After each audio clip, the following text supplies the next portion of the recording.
Assalamu alaikum wa rahmatullahi wa barakatuh. I'd like to welcome you back to IOU Insights, the Islamic Online University. In our previous segment, we were looking at Taharah and purification. How does the Muslim relieve himself, purify himself with regards to Islamic hygiene and etiquettes? In the case of wudu, we spoke earlier, we said that wudu, we should be saying Bismillah before doing it. And as we wash the various body parts, we do so with a level of consciousness and awareness of exactly what we're doing. That we are purifying ourselves primarily spiritually and not merely physically. In terms of the actions of wudu, normally we are taught that you wash all body parts 3 times. However, this, while being the most common practice of Rasulullah sallallahu alaihi wasallam, was not the only practice. He also, on some occasions, washed each body part twice. And on some occasions, he washed once. And he used to make wudu from the equivalent of a glass, a big glass of water. Now, today, we turn on the tap and we use enough water to take 3 baths in making wudu. This is israf. Well, yes, the water is free. We're in the masjid. It's not costing us anything, but it is costing the society something. It is costing the society something. There is a price to pay. So we cannot think, no problem. No, it is a problem. We are held responsible for the resources that we use. If we squander water, and there are places in the world where people have no water, and we are here just running and squandering the water, we have to know that we will be asked about this on the Day of Judgment. So when we make wudu, we should do so using the water sparingly. Don't turn the tap on, it's just gushing. But turn it on the minimum necessary to be able to collect the water and wash the hands and the mouth. When we're switching from one to another, turn it off. We're switching, getting our foot up into the sink or whatever. Switch it off. It's just running and we're maneuvering to do and to wash that part. So, actually in these times, because of the flow of water, we're not taking water from a container and washing. In my opinion, it is advisable to do it if the water is flowing once. You are avoiding in that way wastage. If the water is very little, it's in a container, you're taking it out, okay, do it 3 times to ensure that you have washed your body parts.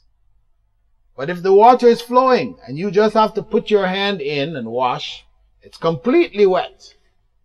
Once is enough. It is from the Sunnah. If you want to do twice, you want to do thrice, of course you can. And it is, as I said, the most common Sunnah of the Prophet ﷺ to do thrice. But think in terms of wastage. He made wudu from a glass of water. So when he washed his body parts 3 times, he ensured that each part was properly washed. Now that much water we use just to wash our hand. So we have to think. Muslims, we are not supposed to be caught in ritual for the sake of ritual. Well, that's what people do. That's what is supposed to be done. We just do it that way. No. We have to know that there is reason, there is rhyme for everything. But it doesn't mean that we have an understanding of the reasons behind each and everything, because there are limits. Why we pray 4 units of prayer at Dhuhr and not 3 or 2. Technically, we have no reason to explain. This was prescribed. Why we pray 5 times a day and not 6 or 4? Prescribed. So we know there are limits. We're given that. We believe it is what is best, and Allah knows best, and we go ahead and do it. But beyond those specific numbers, etc., which have been prescribed, we have reasoning. And the Prophet ﷺ has given us reasoning, as I explained in terms of wudu. So, in doing our wudu, as I said, we should be deliberate, conscious, and following the sunnah of Rasulullah sallallahu alaihi wasallam. We wash 3 times, 2 times, or once. When wiping the head, this is an area which some people have gone astray on with regards to it. The way in which Rasulullah sallallahu alaihi wasallam wiped his head was to take both hands and wipe from the front to the back and back again to the front, or at least wipe it to the back. Complete, hands covering the whole of one's head, with the cap off, of course, if you're wearing a cap. Now, in some schools or some areas of the Muslim world, particularly those that follow what is known as the Shafi'i madhab, commonly people will wipe their head by merely moving their cap back, wetting their hand, and touching their head 3 times. I remember on Hajj, I came across a group that was making wudu with me in Mina, and I saw them doing this. So I said to the brother, this is not masah, the wiping of the head. This was not the way that Rasulullah sallallahu alaihi wasallam did it. He said, his answer was, I am Shafi'i. I said, okay, brother, you're Shafi'i. But that was not the way that Imam Shafi'i made wudu. So, I'm Shafi'i. I know you're Wahhabi, and you. Then I said, okay. MashaAllah. I left him. Because he didn't understand that this idea of just patting the front of your head, this came from scholars debating and discussing about what constitutes the minimum for wiping the head. Right? Wiping one's hair, the minimum, they logically worked out, had to be 3 hairs. Why? Because in Arabic, the word for 1 hair is sha'ra. Sha'ra. The word for 2 hairs is sha'ratan. And the word for 3 hairs is sha'r. So only when you use 3 hairs and more do you use the term hair. So this was a scholastic debate and discussion. It wasn't meant to be guidance as to what to do. But some ignorant people took it that, okay, if the minimum is 3 hairs, as long as you get your head done.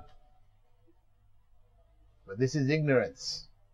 This was not the way of Rasulullah sallallahu alaihi wasallam. When washing the feet, it was the sunnah of the Prophet ﷺ also to put his fingers between the toes. So you don't just wash the foot as a foot, but you also put your finger between the toes. Which finger, which hand is not the issue. Some people say, no, use your right hand for your toes of your right foot, left hand for the toes of your left foot, or use only the left hand for the toes of the right foot and the left. No. Actually, there's nothing from the sunnah to specify that. So whichever one you feel comfortable with, you do. But wash between your toes also. Washing the foot, it should be up to the ankle. Washing the foot up to and including the ankle. Washing the arms should be up to and including the elbow. That is proper. Now, if you have put on socks or boots, something which covers your foot, including your ankle, if after making wudu in the morning, you put on such a footwear, then you don't have to take it off when making wudu. Instead, you can wipe your wet hand on the top of it. Some people wipe the top and the bottom, but the sunnah of the Prophet ﷺ was to wipe the top, not the bottom. Again, right hand with right foot, left hand with left foot, left hand for both right and not specified. You do whichever one you feel comfortable with. Okay? Furthermore, in making wudu, people who come from the Hanafi tradition, commonly after making wudu, washing the face, wiping the head, wipe the neck.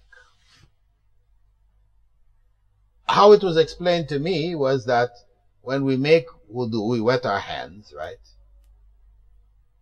When you wipe your head, you just use these 3 fingers, right? And the palm when you wipe your head. You save these 2 for the ears. Then you still have water on the back of your hand. So Islam is efficient. However, it is not recorded that Prophet Muhammad ﷺ wiped the back of his neck. This is not a part of wudu. Not correct. Okay? So, in terms of washing the nostrils, washing the nostrils involves taking water and inhaling that water into the nostril. This is the proper washing. It's not you wet your fingers and then just stick your fingers in your nose. This is not the washing of the nose. They call istinshaq. What you do is you do, but you have to learn, if you do too much, it gets into your head, it's, okay, too much, right? So you need to know, you just take just enough, it goes inside, then you blow it out, then you're able to clear it properly. We're going to take another break, looking into purification, wudu, Islamic hygiene. We'll be back after the break. Assalamu alaikum wa rahmatullahi wa barakatuh.